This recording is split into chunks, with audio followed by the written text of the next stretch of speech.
আমি আপনাদেরকে ছোট্ট করে একটা এক্সাম্পল দিই, তারপরেও যদি বুঝতে না পারেন তাহলে আমার আর কিছুই করার থাকবে না। সেটা হলো এই যে আমরা যারাই উপস্থিত হয়েছি, আমরা সবাই কি মানুষ? কি মানুষ, তাই না? আর আল্লাহর কোরআনের ভাষায় যদি বলি, কখনো নাস আবার কখনো ইনসান। ইংলিশে যদি বলি, কখনো ম্যান আবার কখনো পার্সন। বুঝে নেবেন এটা কি বডি স্ট্রাকচারটার নাম। কোনটার নাম? বডিটার নাম। মাথা থেকে পা পর্যন্ত বডিটার নাম মানুষ। এই মানুষটাকে যে মানুষটা পরিচালনা করছে, ওই মানুষটা একেবারেই, যদিও আপনার আমার মাঝে আছে, এটা একেবারেই আপনার আমার দরজোয়ার বাহিরে। এই মানুষটার নাম আল্লাহর কোরআনের ভাষায় বলা হয় রূহ, ইংলিশে এটাকে বলা হয় সোল, বাংলা ভাষায় এটাকে বলা হয় আত্মা। আল্লাহ বলেছেন, say the soul is the word of my Lord. Qawli ruhu min amri rabbi, past tense, present tense, future tense, অতীত, বর্তমান, ভবিষ্যৎ। আমরা কিন্তু এখন বর্তমানে আছি, তাই না? তারপরের যে স্টেপ সেটা হলো ফিউচার।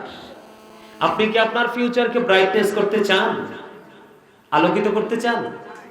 ওমা বুঝেন না? আপনি কি আপনার কবরকে নূরানি চান, জান্নাত চান না জাহান্নাম চান?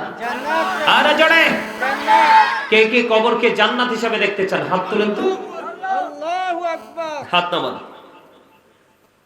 আপনাদের সকলের চিন্তা খুবই চমৎকার। এই হাত তোলার মধ্যে আপনাদের থেকে একটা জিনিস আমি বের করতে পেরেছি, আপনি অত্যন্ত কুইকলি হাতটা উঠিয়েছেন, খুব দ্রুত উঠিয়েছেন। তার মানে প্রত্যাশাটা অনেক বড়, তাই না? জি। আমার কথা বুঝেন আপনারা? জি জি। প্রত্যাশাটা আমাদের অনেক বড়।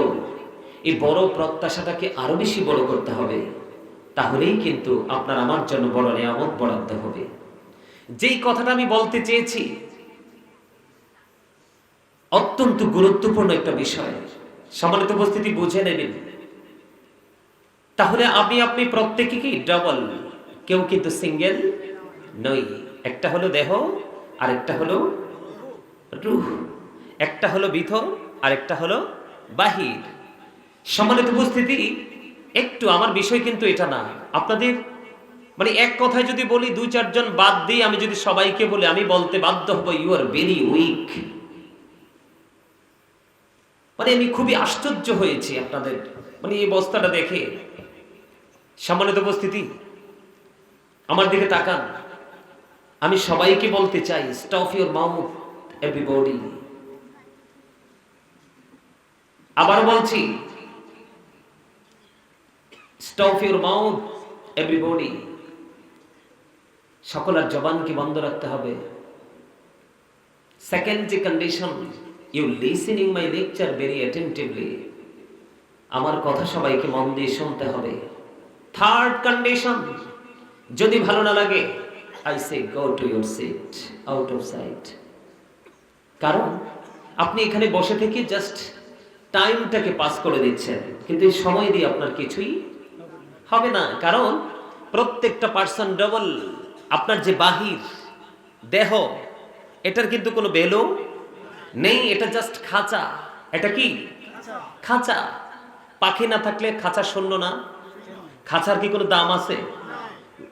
গাছে যদি ফল না আসে, গাছের কোনো মূল্য আছে? কথা বলেন। মাঠে যদি ফসল উৎপাদন না হয়, তাহলে এই জমিনের কোনো দাম আছে? সম্মানিত উপস্থিতি, প্রত্যেকটা স্টেপ, প্রত্যেকটা প্লেস, প্রত্যেকটা জায়গার কিন্তু ভিন্নতা আছে এবং প্রাণ আছে। আছে কি আছে না?